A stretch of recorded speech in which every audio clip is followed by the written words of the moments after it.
আজকে আমি আপনাদের কাছে একটা টুক্কিওয়ালা ব্লাউজ মানে কটোরি ব্লাউজ দেখাবো, সিঙ্গেল কটোরি কাটিং। তো ওটার সাইজ হচ্ছে মানে আমি তার বডি মেজারমেন্টে এসেছে 42 আর কোমর 38 আর আরমোল 16.5। তো আর ছোটো হাতা হবে আর কি, ছোটো আস্তিন। তো ঠিক প্রথমে আমি আর এটা রেডি ব্লাউজের মাপটা হবে 14, আর তাহলে রেডি ব্লাউজের মাপটা যদি 14 হয় তাহলে আমাকে নিতে হবে 15। তো আমি 15 মাপ নিলাম, নিয়ে এটা শোল্ডার মেপেছিলাম।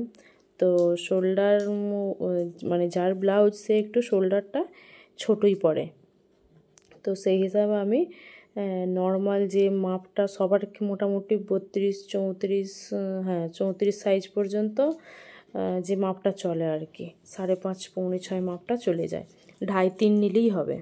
তো গলার দিকটা আমি 2.5 নিলাম, মানে 2.5, আর শোল্ডারটা 3 নিলাম, তো 5.5 নিলাম। এবার নিয়ে এই যে লম্বা দাগগুলো তোমরা দেখতে পাচ্ছ বা দেখতে পাচ্ছেন, তো এটাকে দাগটা টেনে নিলে সুবিধা হয়, আমাদের মাথায় থাকবে জিনিসটা, মেজারমেন্টটা। আর এখানে আরমোলে আমি নিলাম ফ্রন্ট সাইজটা, এই যে দুটো দাগ দেখতে পাচ্ছেন, তো ফ্রন্ট সাইজটা আমি 1/2 থেকে 2 সুত বেশি নিয়েছি, আর ব্যাক সাইডটা নিয়েছি 1 ইঞ্চি 2 সুত, মানে 1.5-এও আমি পৌঁছাইনি, এই মাপটা আমি নিই, তো আমার ঠিকঠাক বসে। এবার বাকিটা তো যে যার সেলাইয়ের উপরেও কিছুটা ডিপেন্ড করে। কাটিংয়ের পর পারফেক্ট কাটিংয়ের পর পারফেক্ট সেলাই হলে তবে একটা জিনিস পারফেক্ট হয়, তো সেলাইও অনেক কিছু নির্ভর করে। এবার এটা আমি ওর কটরিটা বের করবো, এবার আমি যেভাবে বের করি আর কি কটরি কাটিংটা। তো প্রথমে আমি মাপ নিলাম, যেগুলো বললাম আপনাকে, এই সমস্ত মাপ নিয়ে কেটে বডির মাপটা কেটে আলাদা করে নিলাম, নিয়ে এবার কটরিটা বের করব। কটরির আগে তীরা বের করতে হবে, যেটা কটরিটাকে জোড়া হবে। তো সেটা আমি এই যে মোটা করে মানে বেশি করে চকটা দিয়ে মোটা করে দাগটা নিয়েছি, সেটাকে আমি উল্টে দিয়ে এটা ছাপটা তুলে নেব।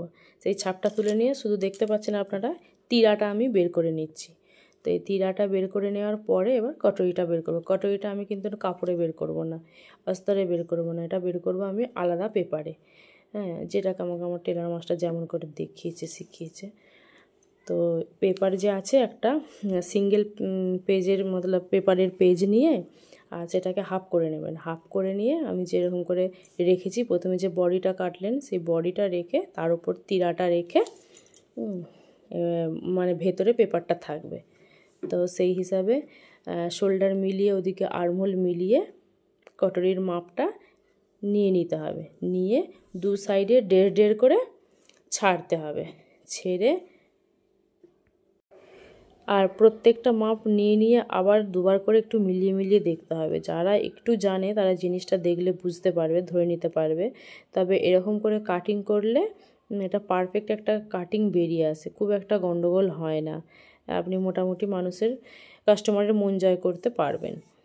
তো সেই হিসেবে আমি দুদিকটা 1.5 রেখে ওপর থেকে টাক্স পয়েন্টটা ঠিক রেখে আবার টুকিরও দু সাইডে আগেই তো বললাম 1.5 করে রেখেছিলাম। এবার এই টুকিটাকে সমান সমান ভাগ করে নিয়ে এবার মাঝের যে বাস্ট পয়েন্টটা থাকে, যেখানে আমাদের ছাড়তে হয়, যে যেমন টুকি হিসাবে, যেমন আমার এটা টুকিটা 5.5 রেডি আসবে, তো সেই হিসাবে আমি দুদিকটা ছেড়ে 1.5 করে ছেড়ে মাঝখানটা দুদিকটা আবার সেলাই যাবে, এই ছাড়গুলো দিতে হবে, দিয়ে আমি কাটলাম। আর এইভাবেই আমি কাটি। তো বাকি কতটা বোঝাতে পারলাম আমি জানি না। আর বেল্ট, এটা হচ্ছে বেল্টও থাকবে, তো বেল্টের মাপটাও দেখে নিয়ে নিচে ওপরে করে অর্ধেক করে ছেড়ে দিয়ে কাটবেন। বেল্টটা আমরা যখন জুড়বো ওপর দিকেও কিছুটা বাদ যাবে, নিচের দিকেও বাদ যাবে। তো এইভাবেই আমার কাটিংটা কমপ্লিট করলাম। তো কতটা বোঝাতে পারলাম জানি না, বাকি কিছু অসুবিধা হলে আমায় কমেন্ট করে জানাবেন। আর আমার ইউটিউব চ্যানেলটিকে লাইক শেয়ার সাবস্ক্রাইব করে দেবেন। ধন্যবাদ।